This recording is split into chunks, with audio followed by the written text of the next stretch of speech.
Assalamualaikum warahmatullahi wabarakatuh. Waalaikumsalam warahmatullahi wabarakatuh. Ya sebentar ya, saya persiapkan listriknya nih, karena listrik di lab ternyata agak ada yang mati. Terminalnya saya cari listrik sebentar ya, 10 menit deh. Baik, Pak.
Bismillahirrahmanirrahim. Assalamualaikum warahmatullahi wabarakatuh. Kita buka perkuliahan kita pada hari ini dengan sama-sama kita berdoa menurut agama dan kepercayaan masing-masing. Berdoa dimulai.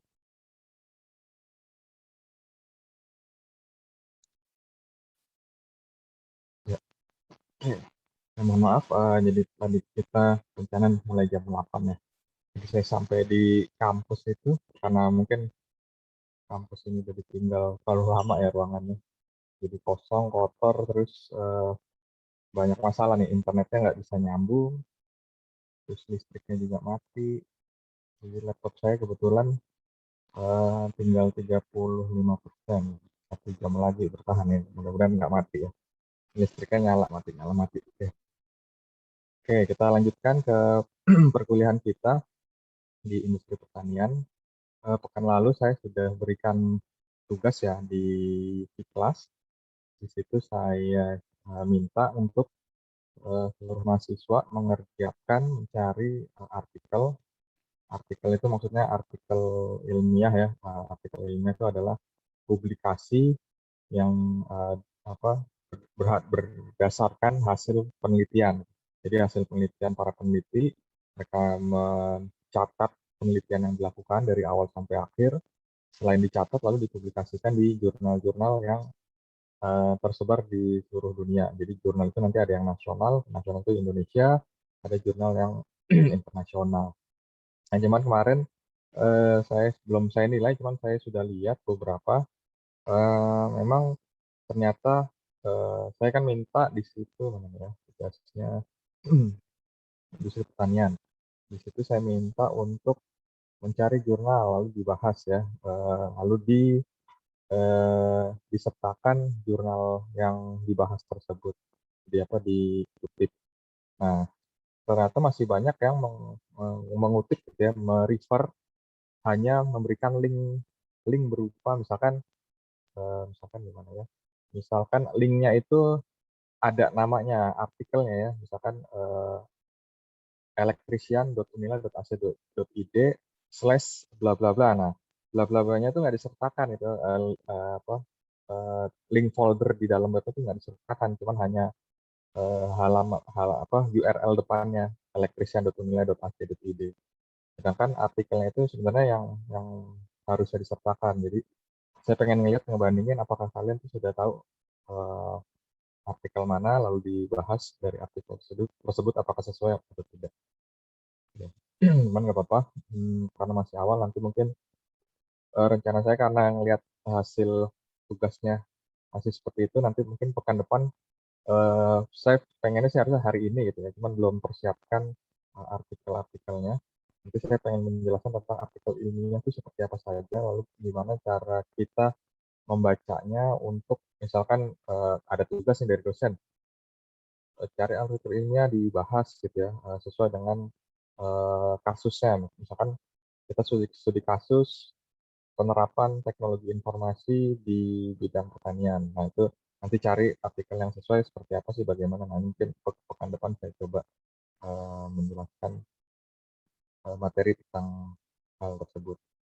Oke, hari ini kita coba untuk masuk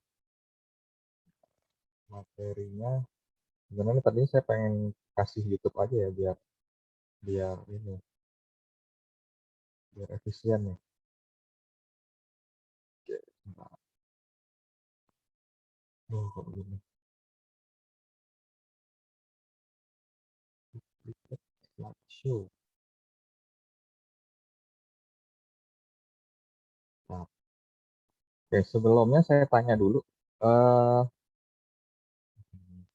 kalau kalian misalkan nih kita perkuliahan seperti ini ya, kita kan perkuliahannya online gitu ya, online dan conference ya. Conference saya kalau dari saya sih pribadi biasanya conference itu satu satu jam sih paling lama supaya menghemat kuota. Nah, dengan apa cara seperti ini kira-kira kuota itu bermasalah nggak? Banyak menghabiskan kuota atau tidak? Atau lebih efisien mana ketika kuliah itu online full atau misalkan saya rekam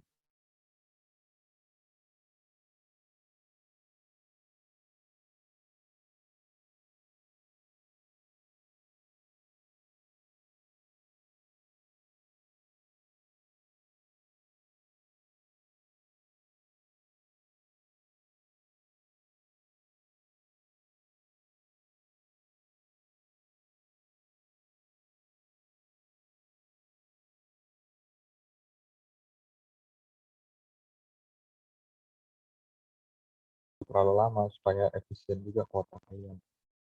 Kecuali kan mungkin sudah di kampus, bisa pakai internet kampus. Oke, aman-aman aja ya kalau misalkan kuliah gini ya. Kalau misalkan aman-aman aja ya udah nggak apa-apa, nanti seperti perkuliahan kita modelnya seperti ini terus. Oke, untuk hari ini perkuliahan kita tentang AI for Agriculture. Screen kedua, kelihatan? Keluar nggak? Keluar ya, jelas. Jelas, Oke, Kak.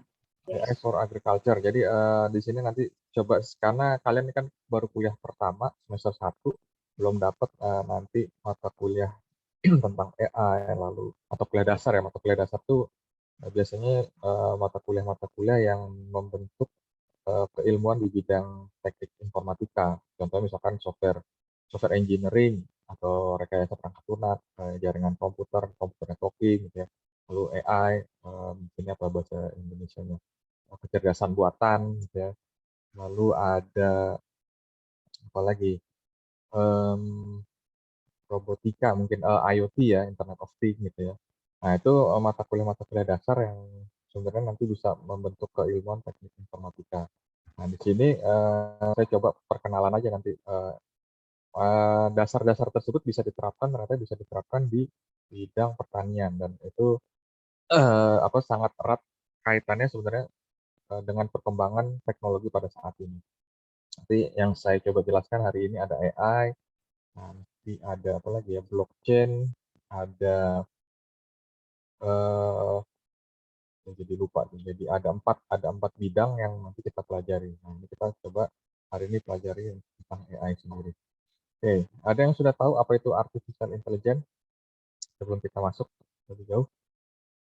Ada yang mungkin sudah baca, oh nanti saya kayaknya masuk informatika karena senang dengan tertarik dengan bidang artificial intelligence atau kecerdasan buatan.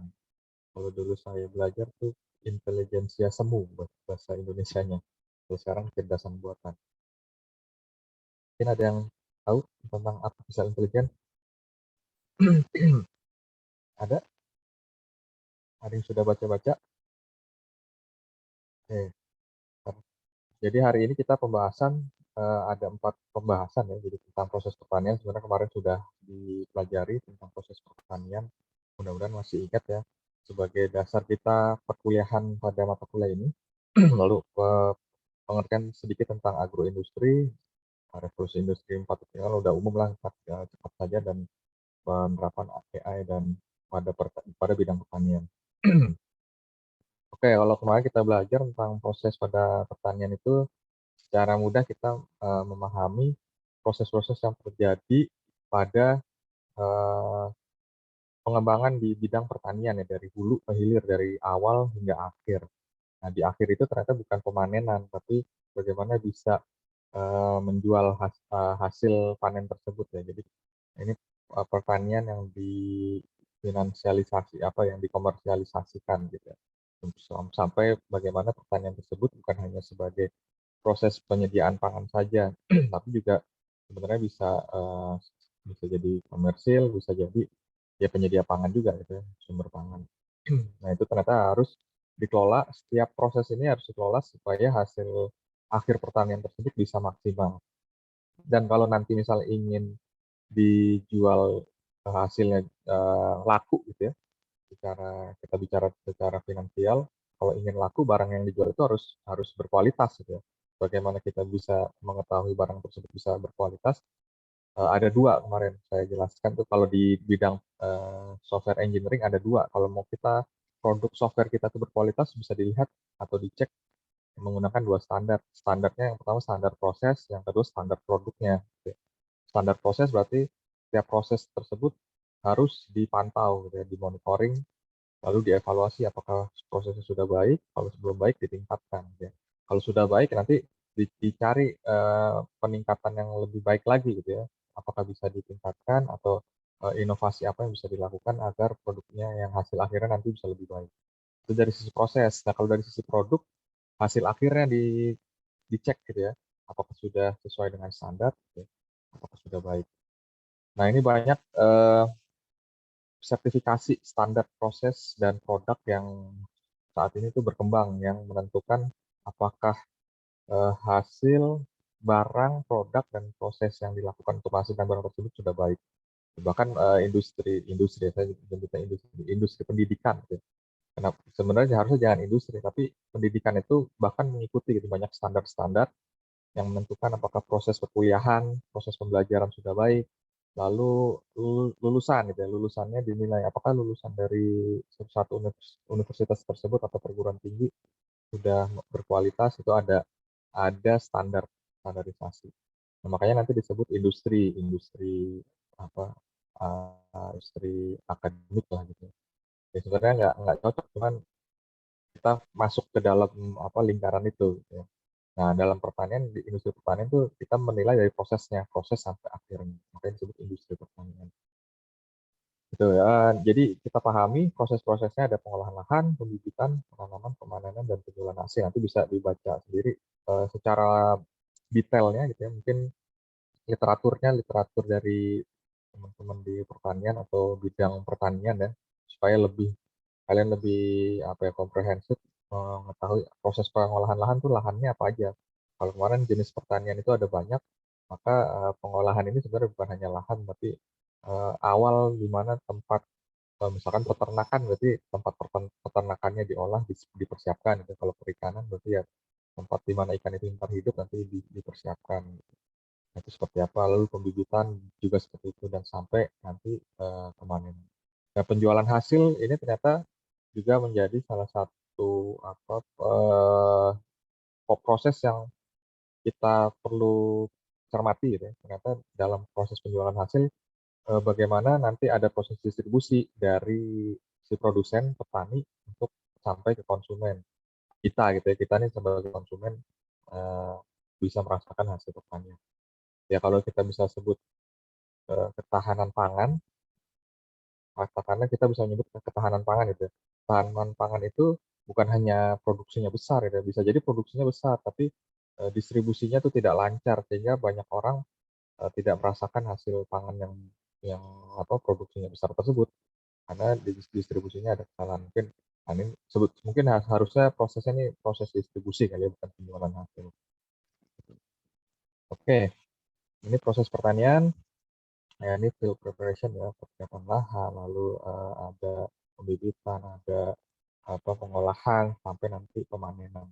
Lalu ada juga penjualan macam-macam caranya gitu ya, yang kebanyakan ya ditaruh di pasar sebagai distribusi tingkat 2 lah ya. Tingkat pertama itu biasanya ada yang ngumpulin, lalu ada pasar tuh distribusi tingkat 2, tingkat 1 juga bisa sih, biasanya tingkat 2, nanti baru ke produsen, atau ke tingkat 3-nya tukang sayur biasanya distributor tingkat ketiga gitu ya, jadi level ketiga baru ketemu konsumen. Nah, ini proses pada pertanian. Nah, lalu kemudian kita bicara tadi ada agroindustri. Jadi ternyata di Indonesia ini komoditas di bidang pertanian yang secara luas ya, ada pertanian, perkebunan, perikanan ya secara umum, itu ternyata sangat banyak tuh, sangat besar sekali. Dan ini dari zaman dulu, dari zaman ketika Indonesia ini masih zaman prakolonialisme gitu. Sebelum Indonesia dijajah, ternyata Indonesia memang eh, bahasanya pada dasarnya memang sudah subur gitu ya, tanahnya subur, berada di garis khatulistiwa, berkah gitu ya. Makanya kalau kita lihat di proklamasi berkat rahmat Tuhan Yang Maha Esa gitu ya. Karena memang secara strategis, geografis gitu ya, kita berada di posisi yang sangat bagus gitu di dunia. Sehingga apa yang bisa ditanam bisa tumbuh dengan subur. Apalagi ketika ditanamnya itu dengan pengetahuan yang lebih baik gitu ya. Misalkan kita mau nanam komoditas yang banyak, padi gitu ya, kita mau menghasilkan beras yang baik, kita belajar ilmunya, kita tanam dengan sesuai tempat, kita tahu tempat yang terbaik, maka hasilnya akan lebih baik. Begitu juga dengan bidang pertanian yang lain, yaitu peternakan, perikanan, dan lain-lain. Kalau kita tahu ilmunya, tahu tempat yang sesuai, maka hasilnya akan lebih baik. Gitu. Nah, agroindustri ini ternyata tadi pertanian ya, sebenarnya industri pertanian bahasanya. Jadi kenapa disebut industri? Karena diolah gitu ya, bukan hanya ditanam tumbuh untuk keperluannya si penanam itu sendiri atau petani itu sendiri, tapi menjadi satu proses besar yang nanti proses tersebut bisa menjadi penopang satu negara gitu. Makanya jadi disebut agroindustri. Jadi tujuannya bukan hanya keuntungan sebenarnya, tapi tujuannya tadi kemandirian pangan. Dan kalau kita bicara kemandirian pangan nanti kita bicara juga tentang bela negara gitu. Jadi bela negara itu bukan hanya angkat senjata, tapi bisa juga dengan kita membuat proses pertanian itu bisa berkelanjutan atau sustainable gitu ya, bisa berkelanjutan, bisa terus berlanjut sampai nanti bisa memberi makan anak cucu kita, rasanya seperti itu. Nah, itu bisa satu bentuk bela negara itu sendiri, gitu. Karena kita mandiri secara pangan, kita tidak perlu beli dari orang lain, kita nanam sendiri, beli dari petani sendiri, sebenarnya kan secara perekonomian duitnya muter-muter di dalam negara itu, keuntungannya juga untuk kita, dari kita ya, oleh kita. Nah, ini tujuan dari agroindustri dan Indonesia ini sangat kaya. eh, di Sumatera gitu ya, contohnya di Sumatera aja, di Lampung lah, kita nggak usah jauh-jauh. Ada misalkan di Bandar Lampung ini sebagai bukan pemasok ya, sebenarnya kalau di Bandar Lampung ini sebagai penikmat gitu ya, penikmat dari banyak komoditas pertanian gitu. Banyak ya, contohnya di kopi gitu. Kopi aja dari beberapa daerah di Lampung tuh, dari Liwa, dari Bisting gitu ya, itu banyak sekali komoditas berupa kopi. Dan itu jenisnya macam-macam. Lalu kemarin saya coba ada pengabdian pada masyarakat di daerah Kalianda. Mungkin ada yang dari Kalianda ini. Saya ke desa namanya Desa Hargo Pancuran. Itu ada di kaki Gunung Raja Basa. Jadi posisinya kalau kalian tahu 2018 kita ada tsunami ya, tsunami yang sebenarnya tsunami kecil tapi dampaknya lumayan besar. Desember 22 Desember 2018 kalau nggak salah. Nah, itu ada tsunami kecil yang disebabkan erupsi Gunung Krakatau gitu ya, yang menyebabkan tsunami yang terjadi di daerah Jawa Barat dan di sekitar Lampung, di pesisir Lampung. Nah, ini Hargo Pancuran ini termasuk desa yang ada di ketinggian tapi dekat dengan pantai, sehingga jadi tempat untuk tempat apa namanya, relokasi lah ya, tempat shelter untuk orang-orang yang terkena dampak tsunami. Jadi Hargo Pancuran ini tidak terkena dampak tsunami. Dan ternyata di situ komoditasnya cukup banyak karena 90% warganya sebagai petani gitu ya. Kemarin curhat-curhat warga kepada kita para dosen yang melakukan pelatihan. Mereka bisa nanam, punya lahan, punya tempat, tapi nggak punya ilmunya.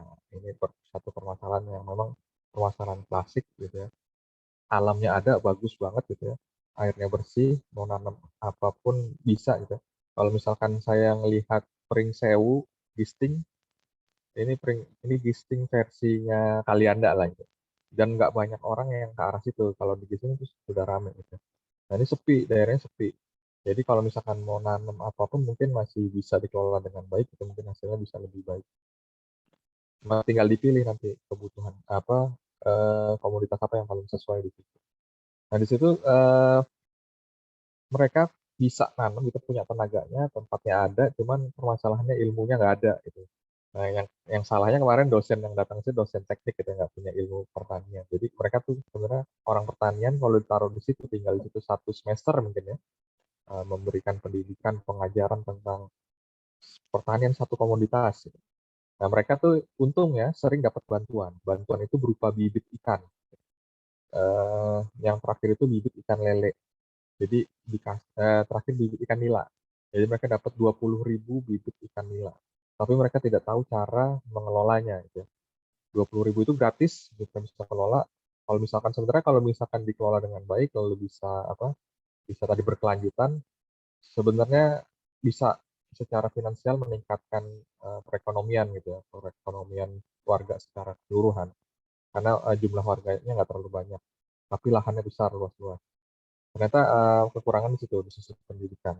Mereka tidak tahu pengetahuan tentang peternakan, pertanian itu masih kurang. Kambing punya gitu misalkan, tapi hanya 10. Kalau kalau dijual ya habis gitu ya, hanya untuk diri sendiri, tidak bisa dikembangkan lebih lagi. Modal Modal ada karena bantuan desa untuk desa itu kan sebenarnya sangat besar gitu ya. Cuman bantuan itu akan turun, akan ada ketika orang yang diberi dana tersebut sebenarnya bisa mengelolanya gitu ya. Nah ini aparat desa itu tidak berani memberikan dana cuma-cuma gitu ya kepada warganya kalau misalkan tidak bisa dikelola. Maksudnya tidak bisa dikelola itu tidak bisa berkelanjutan. Sehingga akhirnya ya dana itu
tes. Mohon maaf nih, internet kampusnya mati tiba-tiba. Bentar. Oke. Sudah terdengar dengan lancar suara saya? Terdengar jelas, Pak. Sudah, Pak. Oke, saya izin share lagi ya. Oke, saya ulang sedikit. Jadi kemarin kepala desanya cerita ya, kepala dusun itu dia dapat sebelumnya itu pernah dapat bibit ikan lele dikelola gitu ya.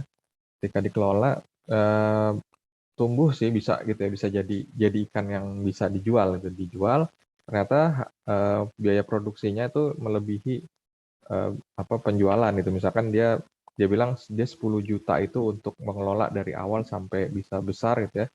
Sampai dijual tuh hanya untung 5 juta gitu. Jadi dia nombok 5 juta. Nah, ini hal ini terjadi karena memang tidak, pertama ya permasalahan tadi pengetahuan, yang kedua masalah penjualan itu. Nah, ini permasalahan yang banyak terjadi di pertanian secara umum gitu. Nah, nanti kalian kalau misalkan turun ke lapangan KKN gitu misalkan atau ada program Bira Desa, kalian akan melihat permasalahan pertanian di Indonesia secara umum tuh seperti itu. Mereka ada tempatnya, ada kadang pemerintah tuh memberikan bibitnya ada, tapi pengetahuan tentang pertanian dan lain-lainnya itu sangat kurang sehingga nanti kesulitan menjual akhirnya seperti itu. Oke, itu tentang agroindustri Indonesia, kesempatannya ada gitu ya, lalu kelebihan kekurangan di negara kita ada, lalu tantangannya itu juga begitu besar. Kenapa Indonesia dulu dijajah? Sebenarnya gara-gara ini juga gitu ya, sangat kaya Indonesia gitu, bukan dijajah sih sebenarnya. Kita dulu orang-orang Eropa tuh datang ke sini, ternyata di sini subur, dicari rempah-rempah gitu ya, bahasanya dulu kan rempah-rempah komoditas lah, ternyata banyak itu diambil. Sampai sekarang tuh semuanya bukan hanya pertanian ya, mineral gitu, sumber daya alam mineral itu yang juga masih menjadi komoditas menarik buat orang luar. Jadi secara penjajahan secara terlihat itu mungkin tidak ada, tapi ya secara ekonomi, secara tersistem kita tuh sebenarnya masih terjajah. Nah ini permasalahannya ada di mana nanti kalian bisa analisa sendiri. Oke. Nah ini keuntungannya ya, keuntungan dari setiap komoditas ya. Ini contohnya komoditas cengkeh gitu ya. Indonesia tuh bisa menghasilkan sampai segini 560 miliar gitu ya, untuk setiap tahunnya. Mungkin sekarang bisa lebih bisa kurang. Nah tapi ini dengan syarat masih dijaga gitu ya alamnya, gitu, tanahnya, hutannya juga. Sebenarnya hutan itu kan sebagai penopang juga ya, penopang air, misalkan air tanah dan lain-lain. Oke, nah ini agroindustri itu adalah sebuah proses juga sebenarnya. Proses yang dilakukan kalau misalkan di software itu SDLC ya, Software Development Life Cycle, alur hidup bagaimana supaya pada proses pertanian tersebut bisa berjalan. Ini ada perencanaan, perancangan, pengembangan, dan evaluasi. Ini sebenarnya proses yang dikembangkan pada industri manufaktur gitu ya. Manufaktur, industri besar, bahkan software pun mengikuti seperti ini gitu. Ada perencanaan gitu ya, perancangan, nanti implementasi, bikin coding, baru nanti ada evaluasi apakah sudah sesuai yang dibuat. Jadi nanti istilah programmer itu bukan hanya orang yang membuat software, bukan hanya programmer ya, istilahnya seperti itu. Nah, nanti orang yang terlibat dalam sebuah proses agroindustri atau industri pertanian bukan hanya petani gitu. Bisa jadi ada orang manajemennya, ada orang marketingnya, gitu, ada orang yang mengerti di bidang keuangan. Nah, itu sangat sangat kompleks gitu. Jadi pertanian itu ternyata bukan hanya nyangkul ya, bukan sekedar mengerti tentang tanahnya, mengerti tentang bibit, tentang cangkul, tapi juga tentang semua hal ini. Gitu. Nah, ini yang nanti bagaimana kita ingin mengembangkan dunia pertanian, kita harus memahami juga tentang model agroindustri ini. Bahkan ada perkuliahan, jurusan apa prodi ya, agroindustri. Jadi jurusan agroindustri, bahkan di dalamnya ada teknik pertanian, ada bagaimana hasil pertanian gitu ya. Itu semua jadi bahan pembelajaran di jurusan tersebut. Ini revolusi industri 4.0 ini udah menjadi dasar kita memahami bahwa teknologi banyak yang dikembangkan, tapi intinya kenapa yang kita angkat tuh selalu revolusi industri 4.0? Karena pada pengembangan revolusi keempat ini yang menjadi pionir lah ya, menyebabkan dia bisa muncul perubahan gitu ya, revolusi kan ada perubahan, itu adalah teknologi seperti robotika dan artificial intelligence. Jadi kalau bukan hanya terkomputerisasi, gitu, tapi bukan hanya terdigitalisasi, tapi komputer tersebut bisa seakan-akan bergerak secara otomatis, gitu, membantu pekerjaan manusia, sehingga terjadi perubahan. Nah, makanya disebut revolusi industri.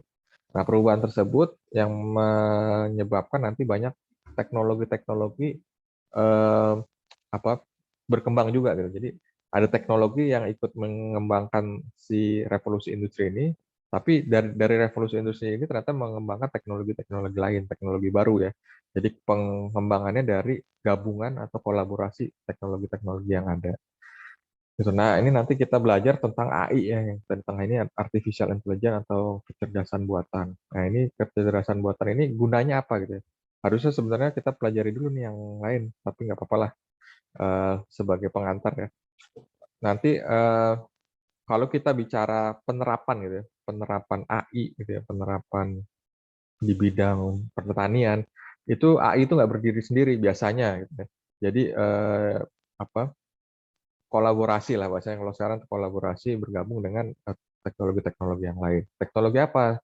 Ada IoT, nanti IoT itu sebagai sensor ya, sensor untuk menangkap, mengambil datanya. Lalu komunikasinya juga dengan IoT. Lalu nanti ada database ya, big data. Kita coba bagaimana data yang diambil dari sensor-sensor IoT disimpan. Lalu setelah disimpan diapain? Dianalisa. Nah, analisanya menggunakan artificial intelligence. Artificial intelligence ini nanti yang menghasilkan bahasanya decision maker ya. Jadi pengambilan keputusan berdasarkan data. Datanya dari mana? Dari analisa menggunakan artificial intelligence. Nah, AI ini banyak ditaruh di perangkat-perangkat seperti robotika gitu ya. Nah, karena apa? Supaya robot itu mendapatkan tadi decision making tadi gitu ya. Keputusan si robot itu misalkan harus berjalan, harus melakukan apa sesuatu gitu ya, berdasarkan analisa data gitu. Jadi AI itu melakukan analisanya, datanya, decision making gitu ya. Nanti ada decision-nya diterapkan pada robot tersebut gitu atau alat. Nah, misalkan ada halangan di depan gitu ya, robot itu berjalan terus ada halangan di depan. Lalu dengan metode AI dia akan analisa dengan halangan tersebut dia harus belok kemana, ke kiri atau ke kanan atau malah berhenti gitu ya. Nah, itu nanti ada gabungan, ada sensor, ada AI, lalu ada robotnya juga gitu, misalkan seperti itu. Nah, ini makanya sebutnya gabungan dari beberapa teknologi. Oke. Nah, lalu nanti ada pertanyaan gitu ya, sebenarnya AI itu saat ini sudah diterapkan seperti apa sih, sejauh mana ya di bidang pertanian ya. Nah, ini sebenarnya ini nggak bisa diklik sih. Nah, nanti saya sertakan video-video yang saya kutip di sini, saya sertakan di di Vclass, atau mungkin kalian bisa search sendiri. Sini saya sertakan juga dengan judul-judulnya. Nah, di sini yang paling banyak menerapkan artificial intelligence untuk bidang pertanian itu ada di Singapura. Gitu. Jadi nanti kalian kalau misalkan cari AI, apa ya, bukan AI, smart agriculture ya, yang ada di Asia Tenggara. Kita bicara nggak usah jauh-jauh dulu, ke Eropa mungkin ada canggih-canggih. Kita cari yang dekat-dekat dulu. Yang banyak di Asia itu sebenarnya yang mengembangkan smart agriculture atau precision agriculture itu ada di Singapura, di Indonesia juga termasuk. Indonesia termasuk yang baru mulai. Di Singapura, Thailand, yang banyak lagi kalau keluar lagi ke India. Nah, kenapa di India? Karena India itu kan warganya lebih banyak lagi dibanding Indonesia gitu. Jadi permasalahan apa pangan itu juga menjadi bagian yang dia harus pikirkan gitu ya, prioritas bagaimana cara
Oke, mohon maaf ya, ternyata internet kampus ini nggak tahu kenapa dia nyala mati.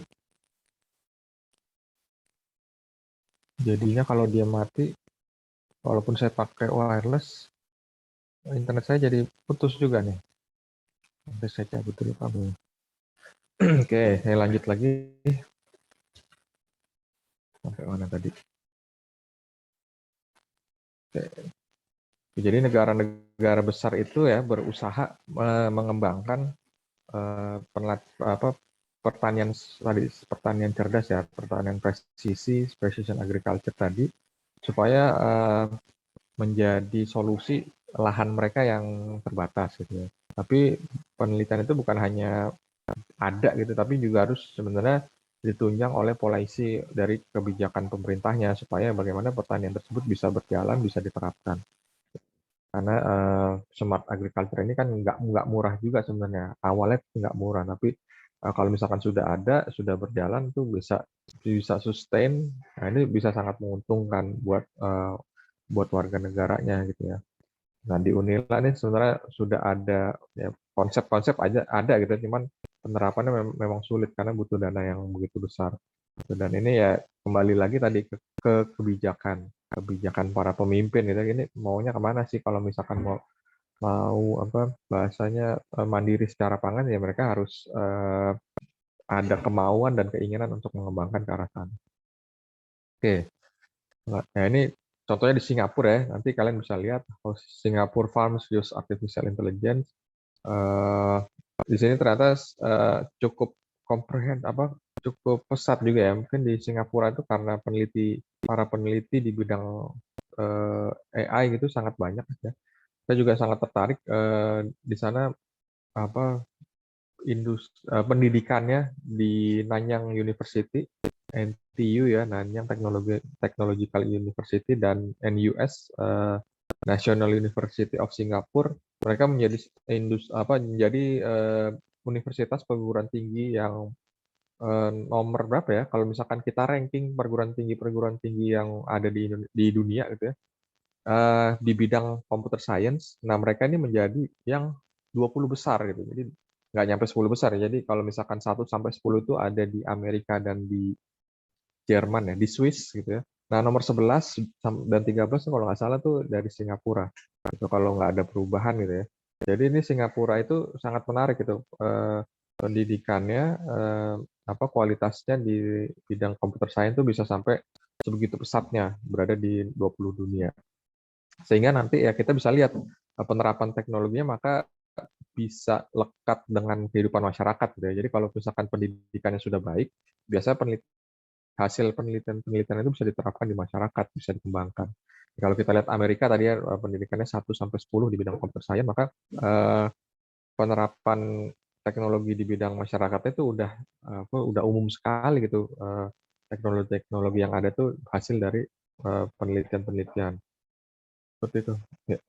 Nah, ini kalian nanti bisa coba cari-cari apa sih teknologi yang banyak dikembangkan gitu ya. Misalkan bedanya di Amerika, di Eropa, dan di Asia Tenggara ya. Tadi saya mencontohkan di Asia itu ini misalkan AI untuk bidang pertanian. Di Eropa itu yang di bidang pertanian itu ada Prancis dan Italia.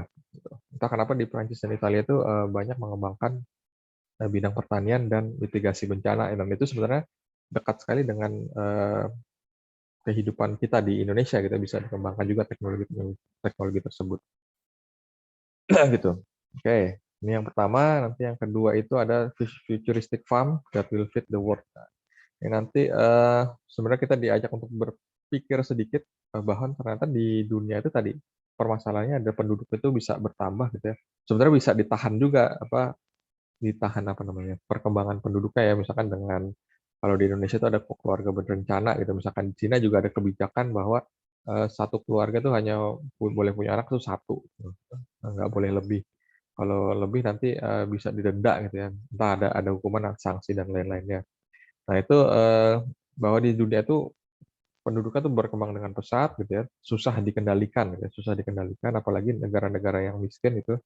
Biasanya negara miskin malah perkembangan penduduknya begitu pesat, sedangkan nanti dengan pesatnya perkembangan penduduk tersebut, permasalahan yang hadir juga banyak gitu ya. Salah satunya masalah di bidang pangan.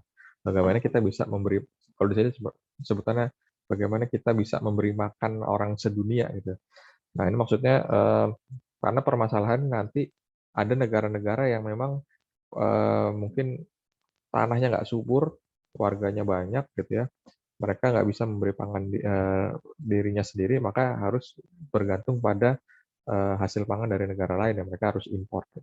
Nah, kalau Indonesia banyak impor, padahal kita punya posisi ya tadi yang strategis, lahannya banyak, jadi cuman pengelolaannya manajemennya masih kurang baik.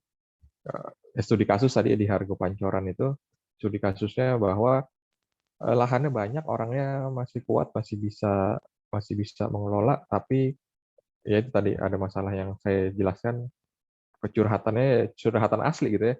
Mereka kurang pendidikan, kurang pengetahuan ya, pendidikan dan pengetahuan itu kurang. Lalu nggak ada orang yang mencontohkan sampai berhasil, atau pendampingan. Nah itu mereka yang butuh sebenarnya itu. Lalu nanti setelah itu ada masalah bagaimana bisa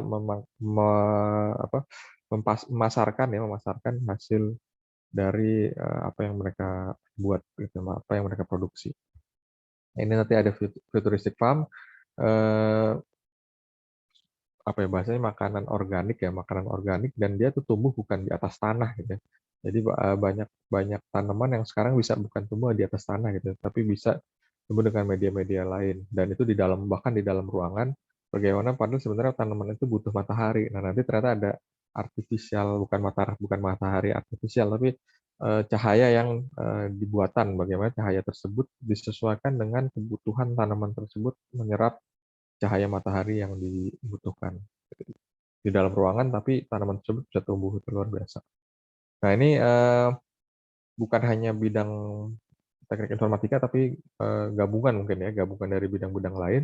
Tapi informatika di situ sangat membantu nanti bagaimana ada IoT, ada AI, ada bidang-bidang misalkan untuk software engineering untuk mengembangkan apa bahasanya pertanian masa depan gitu ya, pertanian yang presisi. Lalu kita juga tentang AI. Nah, tadi saya sempat sebut bahwa di beberapa negara Asia yang penduduknya besar seperti Cina dan India itu mengembangkan agroteknologi ya, agritech gitu, agriteknologi untuk bisa meningkatkan hasil pertanian tadi, proses-proses yang dari pengolahan lahan sampai penjualan gitu ya. Ini sebenarnya kalau di sini nggak sampai penjualan, sampai pemanenan gitu. Jadi mereka bikin apa sih? Nah, ini kalian bisa lihat nih. Bahkan yang membuat videonya IBM India. Ini sebuah konsep yang diterapkan tapi belum secara luas. Gitu. Nah, ini yang jadi permasalahan juga di India. Konsep-konsepnya banyak gitu, tapi penerapannya masih nggak masif gitu, sedikit. Nah, ini yang di Indonesia. Ini dari Kementerian Pertanian Indonesia ya bikin videonya. Nah, ini sebenarnya yang menarik di sini saya lupa namanya. Jadi ini ada petani milenial. Dia membuat sebuah tempat hidroponik gitu ya, tempat pertanian hidroponik yang begitu besar dan bisa menguntungkan gitu ya. Jadi bisa dijual, ternyata hasilnya dijual, ada tempatnya, sebuah tempat rumah makan, restoran yang menggunakan hasil dari pertanian hidroponik ini. Dan ini cukup menguntungkan, cukup besar, apalagi yang menjalankan harusnya anak muda memang ya, masih gesit, masih pemikirannya cepat. Gitu. Karena kemarin saya studi kasus yang di Hargo Pancoran itu, kalau isinya sudah yang maju hanya orang-orang tua itu ya mereka hanya menunggu, biasanya menunggu apa bantuan, itu menunggu pendampingan dari pemerintah atau lembaga-lembaga yang bisa memberikan bantuan-bantuan, ya, baik itu pelatihan, itu pemberian bibit, modal, dan lain-lain. Nah, kalau misalkan anak muda biasanya bisa lebih gesit ya, atau pemikirannya bisa lebih cepat, cari modal dengan jalur yang lain, itu, atau misalkan ada mempelajari teknologi-teknologi baru dengan lebih cepat. Nah, ini harusnya memang yang maju ke bidang-bidang sektor real harusnya memang anak muda gitu ya. Jadi kalau dulu tuh kita membuat entrepreneur atau entrepreneur university ya, ada istilah entrepreneur university supaya nanti anak muda itu bisa mempunyai jiwa entrepreneur gitu. Nah, jiwa entrepreneur ini ternyata bukan hanya menjadi pedagang gitu, bukan hanya berniaga gitu, tapi jiwa entrepreneur bisa juga diterapkan di bidang pertanian seperti ini. Contohnya ini video ini nanti kalian bisa cari, bisa tonton, menjadi motivasi ya. Ternyata di kota, bukan di desa ini ya, posisi di kota, dia bisa mengembangkan pertanian yang di dalam, di gedung, gitu, di lahan yang cukup terbatas, tidak begitu luas. Dan ini sebagai contoh, tapi banyak diterapkan model-model yang penerapan pertanian di perkotaan atau hidroponik itu seperti ini. Ya, mungkin nggak terlalu canggih seperti yang di Singapura gitu, tapi sudah mulai ada penerapannya. Nanti ada air conditioning-nya itu untuk bagaimana udara tersebut yang ada di dalam ruangan tersebut ya, di ruangan tanaman tersebut sesuai dengan kondisi udara ketika di pertanian yang terbuka gitu. Nah, ini menjadi satu inspirasi, bisa diterapkan ternyata di Indonesia dan bisa dikembangkan gitu. Tinggal keberanian dan ada modalnya mungkin ya. Seperti itu. Oke, ini lalu penerapan artificial intelligence secara umum. Kalau yang tadi itu ada di bidang-bidang pertanian, ya ini secara umum juga bisa dilihat. Ya mungkin nanti ada banyak video-video lain ya, kalian bisa sambil searching. Ternyata penerapan artificial intelligence ini cukup luas, gitu ya. Cukup luas, macam-macam bidangnya. Yang kalau saya ini mengembangkan artificial intelligence, kalau di sini ya lebih ke bagaimana bisa menganalisa data, gitu, menganalisa data. Belum penerapannya nih. Kalau di dunia itu bisa penerapannya macam-macam gitu ya. Penerapan tadi ada di pertanian, ada di kalau di Tesla itu apa transportation lah, gitu ya. Transportation, atau ada sekarang smart electricity gitu ya. Jadi bagaimana di grid listrik itu, di grid power grid diterapkan artificial intelligence, bagaimana bisa supaya listrik itu bisa lebih irit gitu ya. Pembagian listrik itu lebih sesuai dengan beban-beban yang digunakan oleh para penggunanya.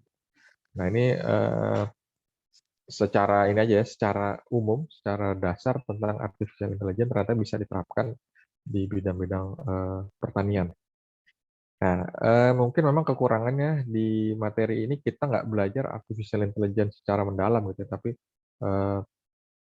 AI itu ternyata bisa diterapkan. Nah, nanti kalian bisa cari apa sih AI itu, sambil nanti mencari apakah kalian berminat gitu misalkan. Jadi nanti ketika dapat mata kuliah itu, oh saya pengen mengembangkan di AI, jadi ketika mata kuliah tersebut kalian bisa lebih fokus di bidang bidang artificial intelligence. Itu mungkin untuk materi kita hari ini. Sebenarnya ada tugas ya untuk menonton video.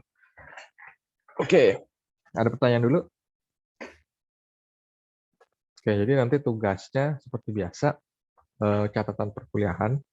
Cuma nanti kalian saya minta melihat di sini ada berapa? 5 video ya. 1, 2, 3, 4, 5.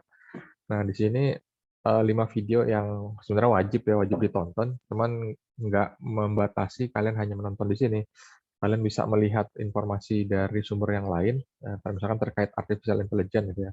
Apa sih AI itu? Apa sih kecerdasan buatan? Secara lebih mendalam kalian bisa cari di beberapa sumber gitu ya, baik di YouTube dan lain-lainnya. Nah, ini kalian tonton lalu jawab pertanyaan ini, bagaimana menurut Anda setelah menyaksikan video tersebut. Nah, ini bisa ditulis di catatan perkuliahan itu ya. Jadi tambahan catatan perkuliahan, di bawahnya hasil dari kalian menonton video tersebut. Ya, ada pertanyaan dulu untuk perkuliahan kita hari ini. Kemarin itu tugas ya, ada 2 orang nggak kumpul ya, kalau nggak salah. Tugasnya. Ada yang belum kumpul nggak? Ada yang kesulitan mungkin nggak bisa akses. Aman ya? Nggak ada kesulitan? Oke, untuk materi nanti saya share di kelas. Coba saya lihat di kelas dulu. Di kelas.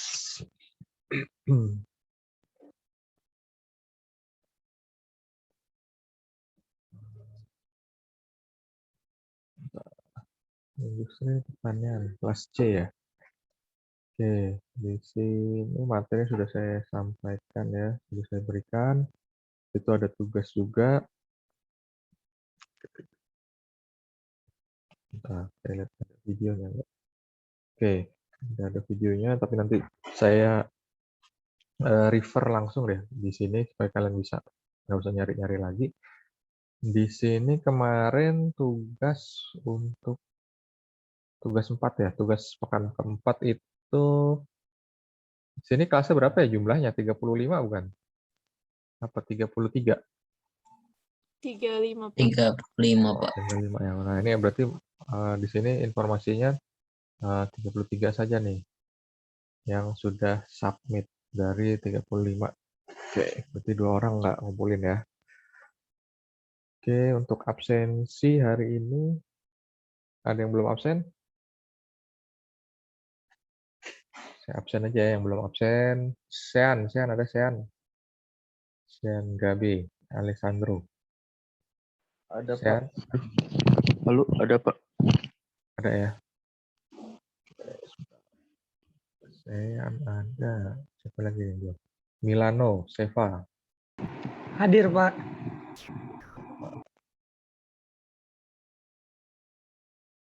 Satu lagi siapa nih? Rotua Paulina. Ada Rotua Paulina?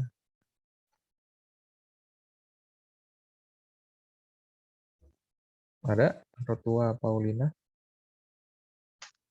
211 5061 088. Nggak hadir ya? Ada info nggak hadir kenapa? Sakit? Atau nggak ada info? Oke, kosongin aja. Yang lain udah absen ya. Oke, untuk tugasnya ada kesulitan? Tugas-tugas sebelumnya? Kalau nggak ada, jadi pekan depan rencana harusnya pekan ini nih, harusnya ini pekan kelima ya. Biasanya pekan kelima itu saya ada ada kuis tentang apa yang sudah kita pelajari. Nah, nanti berarti karena pekan ini belum kuis, mudah-mudahan pekan depan tuh kita ada satu kuis ya, kuis dari pertemuan 1 sampai pertemuan kelima. Kuisnya seperti apa? Kuisnya nanti kerjakan di apa namanya di V-Class. Jadi ada metodenya pakai kuis otomatis, kalian kerjakan di situ. Nah, ini saya tanyakan dulu nih, pengerjaan kuisnya pengen di jam perkuliahan atau di luar jam perkuliahan? Gimana? Tapi pada hari sekarang hari Selasa ya, hari Selasa ya, misalkan hari Selasa di jam perkuliahan, berarti nanti di jam perkuliahan itu saya bikin untuk kuis saja, full untuk kuis. Kuis 1 jam lah, 1 jam untuk kuis. Nanti setengah jam kita ada kelas, 1 jamnya lagi untuk kuis. Kalau misalkan di luar jam perkuliahan berarti hari Selasa.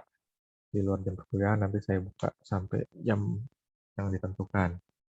Terserah nih, gimana enaknya? Halo? Silakan supaya enak ngerjainnya. Banyak tugas nggak kalau dari kelas yang lain, mata kuliah yang lain? Banyak, Pak. Banyak ya? Oke. Ada kuliah yang sampai malam nggak? Dosen tuh misalkan merubahnya di atas jam 5 gitu. Ada nggak jam setelah maghrib atau isya gitu, jam-jam 7 sampai jam 9? Nggak ada, Kalau Pak. kalau Nggak itu nggak ada, Pak. Tapi kadang sering rapat angkatan Jam ataupun berapa tuh? kaderisasi Zoom sama Kasuh juga. Jam berapa biasanya? Jam 8. Oke. Tapi bisa nggak? Misalkan ya udah terserah kalian sih. Misalkan besok pekan depan sih ya, pekan depan tanggal berapa nih? 28 ya. Jadi nanti saya buka kuis tanggal 28 itu. Kalian kerjakan. Kuisnya berapa lama sih? Nggak lama sih, 30 menitan. Apa saya berikan di jam perkuliahan aja? Setengah jam saya buka kuis.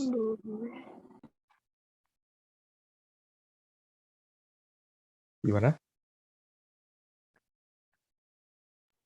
Pak, kalau misalkan diberi kuisnya itu pada hari Kamis gimana? Hari Kamis. Pagi. Enaknya hari kuliahnya saja. Tuh. Jadi biar langsung bisa keluar nilainya. Kalau mau hari Selasa tapi di luar jam perkuliahan gitu. Jam-jam 7, jam 8 itu. Saya buka jam 7 misalkan sampai jam 9 malam. Jadi kalian kerjakan. Kalau mau di luar jam perkuliahan ya.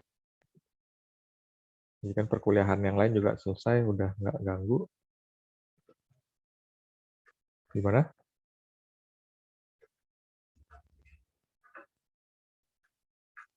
Iya, Ada? Pak, di luar nggak apa-apa. Di luar Hari ya? Selasa. Oke. Setuju ya yang lain? Oke, jadi Setuju, Pak. pekan depan itu kita perkuliahan. Ketika jam perkuliahan tetap ada kuliah ya, tapi ya. Jadi perkuliahan itu tadi saya janjikan untuk menjelaskan tentang artikel jurnal ya. Apa sih artikel jurnal itu? Lalu bagaimana membacanya secara mudah. Lalu kita bisa membahas itu. Kalau kita udah baca, pasti kita bisa bahas gitu kan, bisa kita analisa gitu. Apa sih yang dikerjakan oleh si peneliti tersebut, ya, metodenya bagaimana, lalu yang dihasilkan apa gitu, apa yang dihasilkan dari penelitian tersebut. Lalu nanti kalau kita pikirkan lagi lebih dalam, hasil penelitian tersebut bisa nggak kita terapkan. Nah, Ini nanti dari melihat beberapa jurnal-jurnal yang ada di sekitar kita gitu. Nah, ini dari saya tanya dulu, ini kan kalian sebenarnya udah ngerjain, tapi saya lihat sebenarnya sih kayaknya udah pada searching, cuman mungkin cara membacanya masih agak salah. Nah, ada yang belum tahu misalkan yang dimaksud dengan jurnal apa penelitian, apa publikasi gitu ya, jurnal ilmiah. Ada yang tahu? Ada yang belum tahu mungkin?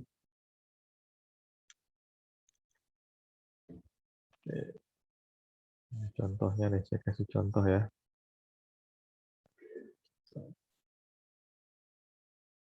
Saya search ini, saya share screen. Tambahan aja nih. Itu bukan buat apa? Buat pengantar untuk pekan depan. Kok hilang? Bentar.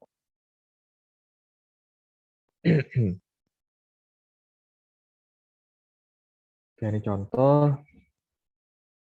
Nah, ini dipunyanya elektro sebenarnya, elektro jurusan teknik elektro Universitas Lampung ya, namanya elektrisian.unila.ac.id. Sebenarnya di sini banyak sekali judul artikel. Nah, ini sebenarnya nama ini jurnalnya satu bagian ini namanya jurnal namanya elektrisian unila.ac.id, diterbitkan oleh jurusan teknik elektro Unila.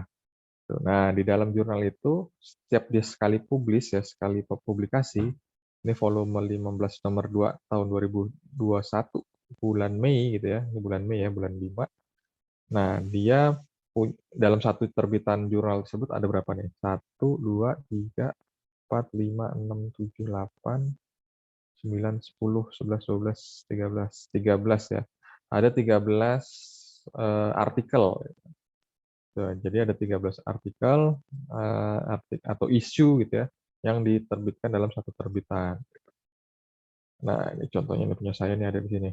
Nah, contoh misalkan satu artikel jurnal. Nah, ini sebutannya satu artikel jurnal. Jurnalnya jurnal elektrisian, artikelnya ini. Nah, yang kemarin saya minta sebenarnya kayak gini, contohnya ya. Tapi ini nggak ada penerapan di bidang pertanian. Kalau yang saya minta kemarin yang penerapan di bidang pertanian.